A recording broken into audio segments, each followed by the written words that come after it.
Ya. Buenos días.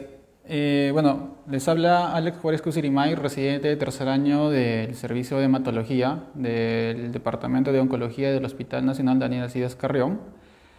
El tema que hoy día nos toca conversar o hablar con ustedes es vacunas de COVID-19 en pacientes con patologías o enfermedades hematológicas. Invitarles a todos mediante la plataforma de Facebook Live para poder realizar alguna pregunta o poder realizar un comentario mediante la transmisión en vivo y poder así retroalimentar todo lo que vamos a hablar. Básicamente el tema a tocar se divide en dos partes, ¿no? Sabemos que las enfermedades hematológicas no son muy conocidas. Las que más se conocen son básicamente las leucemias. Y nosotros como especialistas estas enfermedades las dividimos en dos partes, ¿no? Enfermedades neoplásicas y no neoplásicas. Entre las enfermedades neoplásicas las más conocidas que tenemos son las leucemias o los linfomas en caso de niños y adultos, los mielomas múltiples que son enfermedades neoplásicas ya de personas mayores. También tenemos las leucemias mieloides crónicas, leucemias linfocíticas crónicas, que muchos de ellos tienen tratamiento a largo plazo. No olvidemos otras enfermedades patológicas raras que son como macrobulimia de Waldenström, etcétera, etcétera. Y en la parte de las enfermedades hematológicas benignas o no neoplásicas tenemos lo más frecuente, que es las anemias, que pueden ser congénitas, como en algunos casos son la talasemia o la anemia falciforme, que hay muchos casos que tenemos actualmente debido a la migración de personas al país. Tenemos también anemias hemolíticas en recién nacidos o algunas deficiencias o unas anemias por deficiencias como la B12, ¿no? Lo que esta charla básicamente trata de enfocar es básicamente cómo nosotros podemos ayudarles o orientarles a las personas en función a las patologías benignas o no benignas que tenemos en hematología. Hay que recordar que en nuestro país tenemos las dos vacunas más importantes para coronavirus, que es la Pfizer y la Sinopharm, ambas de diferentes formas de proceso. La vacuna Pfizer es una vacuna que tiene un ARN mensajero, que tiene un comportamiento genético y una acción muy interesante.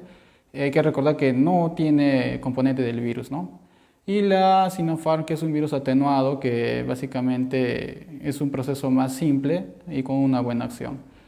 En parte de las recomendaciones también tenemos que recordar que en la parte benigna vemos a un grupo de pacientes muy importante que son los anticoagulados, que pueden ser por diferentes otras patologías. Entonces, en las recomendaciones que se dan básicamente en las sociedades internacionales que estudian todas estas enfermedades, que son la Sociedad Americana de Hematología, la Sociedad Internacional de Hemostasis y Trombosis, la Sociedad Española de Hematología y Trombosis y más sociedades importantes, recomiendo lo siguiente. En pacientes de neoplasias que por ejemplo tengan una leucemia o un linfoma, ahí se recomienda que básicamente estos pueden recibir pueden recibir una vacuna predominantemente que no sea con un virus atenuado y que no tenga actualmente un tratamiento quimioterápico activo. ¿Y esto por qué? Porque básicamente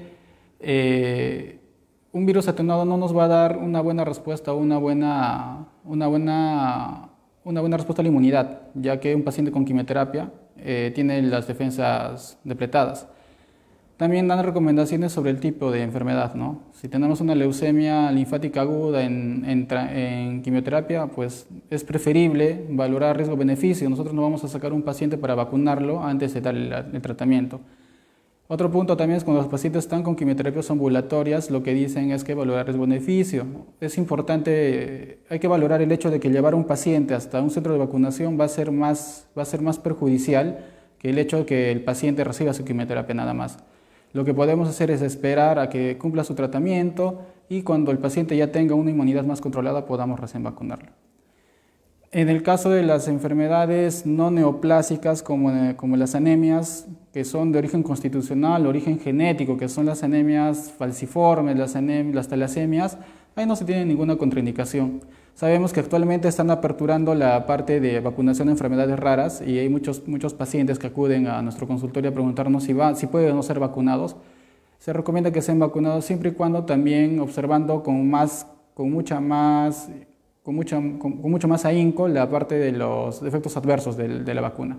Porque como sabemos que es una enfermedad nueva y la vacuna es nueva y los estudios para estas vacunas no han sido hechos en pacientes inmunosuprimidos o en pacientes hematológicos, no se tiene una respuesta clara a lo que pueda pasar.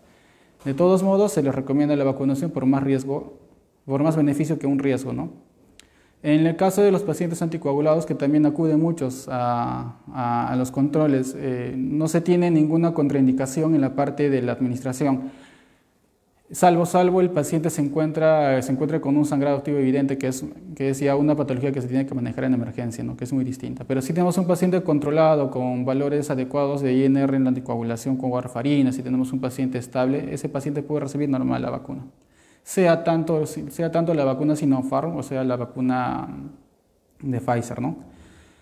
En el último grupo, ya que serían de pacientes que tienen enfermedades neoplásicas crónicas, como la leucemia amiloide crónica, como la leucemia linfoblásica crónica, al igual que las demás patologías, se han visto y se han tratado de hacer, no se han hecho estudios, no se incluyen a estos pacientes en los estudios de las vacunas y por lo tanto solo se tienen recomendaciones de sociedades que hacen la misma recomendación.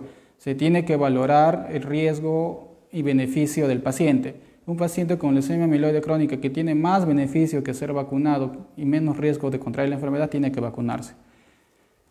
Y para esto nosotros evaluaríamos el cuadro clínico del paciente, vemos cómo está en sus controles, ver si el paciente tiene el lugar de vacunación no va a estar muy hacinado porque también habla mucho del hacinamiento. Hay que evitar que el paciente vaya a un lugar hacinado para vacunarse porque al hecho de vacunarlo al final va a contraer el virus y va a ser un problema, ¿no? Tanto esfuerzo que toma un paciente tenerlo con condiciones estables, no podemos exponerlo tampoco a que vaya a un centro de vacunación muy conglomerado. Y de igual manera con los otros pacientes con leucemias linfocíticas crónicas.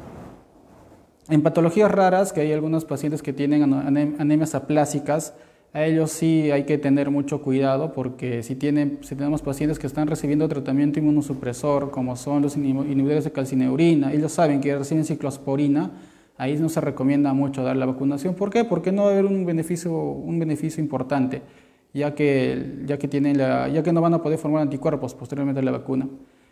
Hay un grupo más que pueden ser los pacientes que tienen esplenectomías. Ellos, al igual que las otras vacunas que son con virus atenuados, no se tiene mucha evidencia de que tengan un buen beneficio, ¿no? En este caso habría que valorar el riesgo-beneficio de exponerlos o simplemente de todavía mantenerlos sin vacunación hasta que la parte de la vacunación sea menos acudida, ¿no? que sea con menos volumen. Eso sería la parte de las enfermedades con enfermedades o la vacuna con pacientes hematológicos, ¿no?